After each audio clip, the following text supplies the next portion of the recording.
Olá, meus irmãos, graça e paz, graça eterna, como estão vocês? Sejam todos bem-vindos. Passando por aqui para deixar uma pequena reflexão aqui, tá bom? Vamos que vamos? Vamos crescer na graça e no conhecimento, que você esteja aí desfrutando de um dia abençoado, que você esteja reinando em vida e em perfeita vitória. O tema é Vivendo para Deus. Vivendo para agradar a Deus. Precisamos entender, abençoados, que a nossa vida ela é feita, de decisões, de escolhas. E escolher agradar a Deus tem que ser uma decisão que deve partir de mim. Eu quero agradar a Deus, sabe?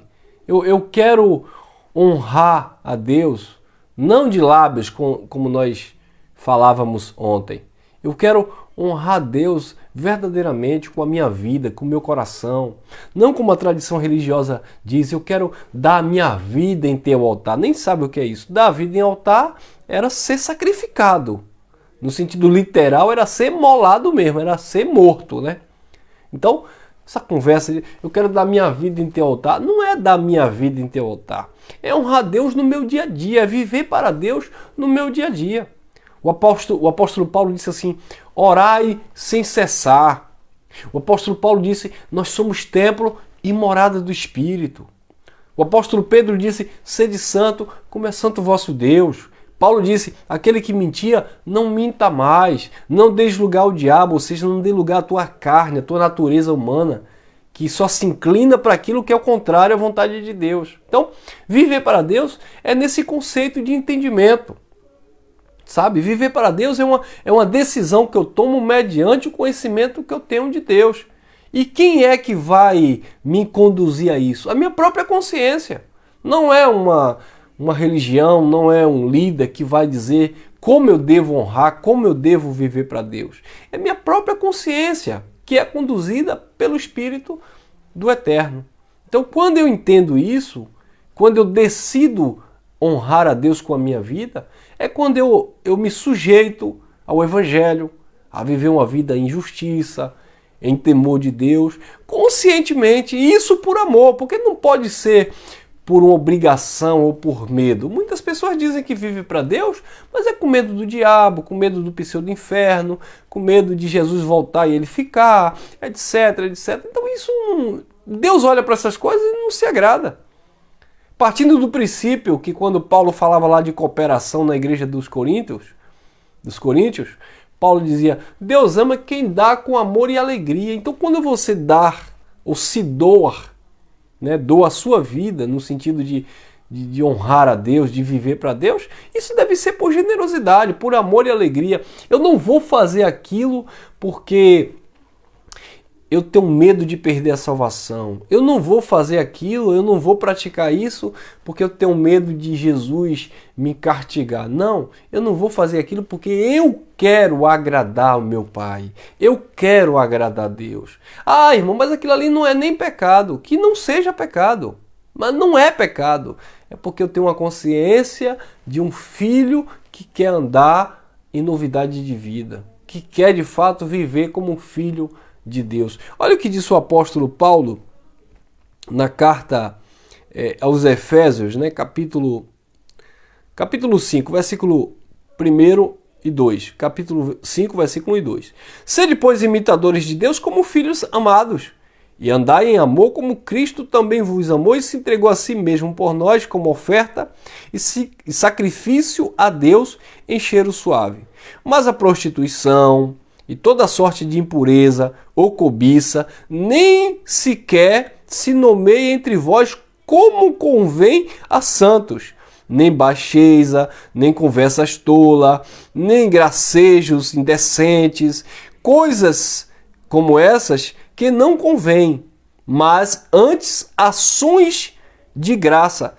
Porque bem sabeis isto, que nenhum devasso ou impuro ou avarento, qual é idólatra, tem herança no reino de Cristo e de Deus. Ninguém vos engane com palavras persuasivas, palavras vãs, porque por estas coisas vem a ira de Deus sobre os filhos da desobediência. Portanto, não sejais participantes com eles, pois outrora vocês eram trevas, mas agora são luz. Andai no Senhor como filhos da luz. Então, andar como filhos da luz. Então, eu quero agradar a Deus com a minha vida, eu quero andar como um filho da luz. E no 9 diz assim, pois o fruto da justiça está em toda bondade, justiça e verdade. Nada podemos contra essas verdades, senão em favor dessas verdades. Então, eu conheço a mensagem da graça, eu conheço o Evangelho, sabe? Eu fui liberto de todo um tradicionalismo religioso. Agora eu preciso dominar as minhas paixões carnais, não deixar que a minha razão seja manipulada pelas minhas emoções e eu venha andar nas paixões carnais dizendo, não, porque o meu culto é racional, porque eu sou perfeito em espírito, porque eu sou um salvo. E é por isso que tem muita gente que infelizmente, entenderam a mensagem da graça, mas se corromperam, se perderam na caminhada. Por quê? Se sentem no direito de dizerem que não há condenação, eu não estou debaixo da lei, eu estou debaixo da graça. E vivem uma vida totalmente distante daquilo que é a vontade de Deus para as nossas vidas. Sabe, abençoados? O apóstolo Paulo diz, olha, vocês foram chamados para a liberdade, mas não useis da liberdade para dar ocasião à carne.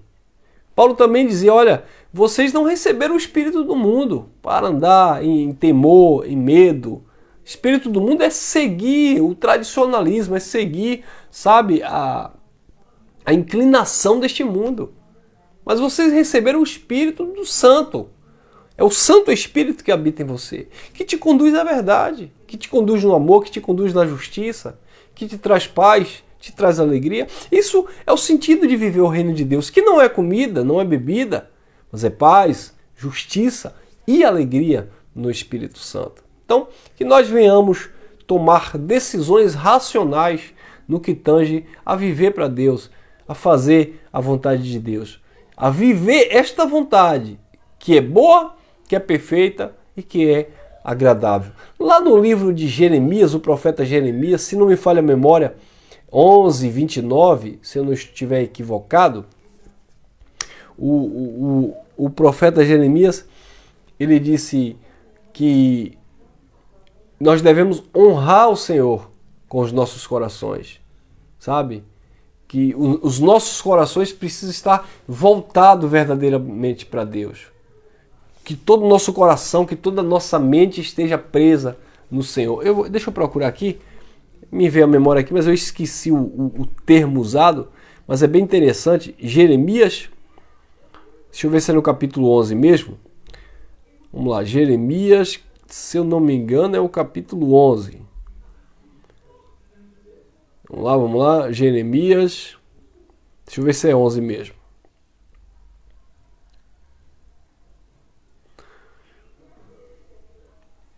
Então devemos levar essa mente, cativa ao trono da graça de Deus. Não, é Jeremias 11 não, é Jeremias 29, Jeremias 29, e o versículo que é o 11 em diante. Olha lá, diz assim, pois eu bem sei os planos que tenho para vós, planos de paz e não de mal, diz o Senhor, para vos dar um fim e um futuro que vocês esperam. Aí no versículo, é o 12 e o 13, é esse versículo que eu estava pensando aqui. Então me invocareis e ireis, e orareis a mim, e eu vos ouvirei. Aí no 13 ele diz assim, buscar-me-eis e me achareis quando me buscardes de todo o vosso coração, e serei achado de vós, diz o Senhor. E aí no contexto ele vai dizer, e farei voltar os vossos cativos, porque aqui estava dentro de outro contexto. Mas o versículo 13 é o que me chama a atenção, buscar-me-eis e me achareis quando me buscardes de todo o vosso coração. Respeitando aqui, claro, o contexto, que estava falando daquele povo que estava cativo, mas essa fala do versículo 13 mostra que Deus sempre foi esse Deus de relacionamento, mas um relacionamento verdadeiro. Como ele já dizia lá, dentro daquele contexto do Templo de Salomão, em 2 Crônicas 7,14, se o meu povo, que se chama pelo meu nome, se humilhar e orar, se converter dos seus maus caminhos e buscar a minha face, aí ele iria ouvir do céu, perdoar os pecados, sarar a terra e responder às orações que era feita naquele lugar, dentro do contexto, era o templo de Salomão. Hoje nós somos o templo do Espírito, não o templo de Salomão. Você não é templo de Salomão, você é templo do Espírito Santo. Então, como é você viver para agradar a Deus? É você ter essa consciência, prestar um culto racional ao Senhor. É o que Jesus disse, o Pai é Espírito e procura os verdadeiros adoradores que o adorem em Espírito e em verdade. Então, é algo bem consciente, eu quero agradar a Deus por meio da sua palavra, eu quero, sabe, por gratidão, praticar ações de graça, louvar ao Senhor, sabe, levar a minha vida como verdadeiramente um filho de Deus que quer agradar o Senhor, que não quer ser disciplinado, que não quer andar debaixo, sabe, de disciplina, porque nós somos filhos do Eterno e devemos ser santo como Ele é santo.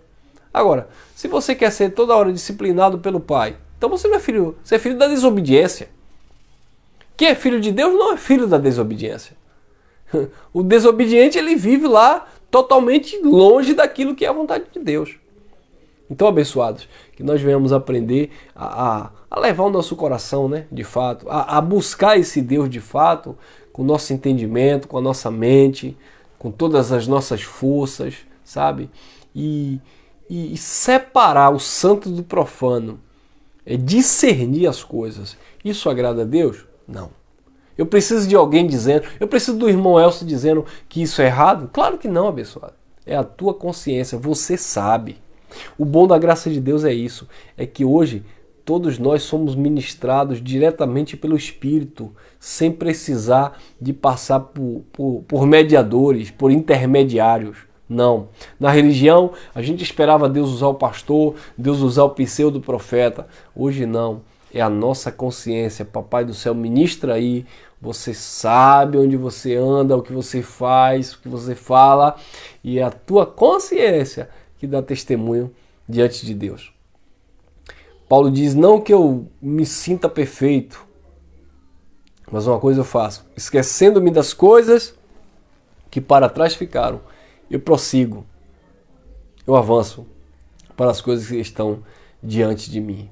Eu prossigo para o alvo, pelo prêmio da soberana vocação de Deus em Cristo Jesus. Então, viva uma vida para agradar a Deus, que o teu próprio coração terá paz, a tua saúde será outra, a tua alegria será outra, porque a tua consciência estará livre diante desse Deus bendito. Amém? Graça e paz, graça eterna, e até o próximo encontro.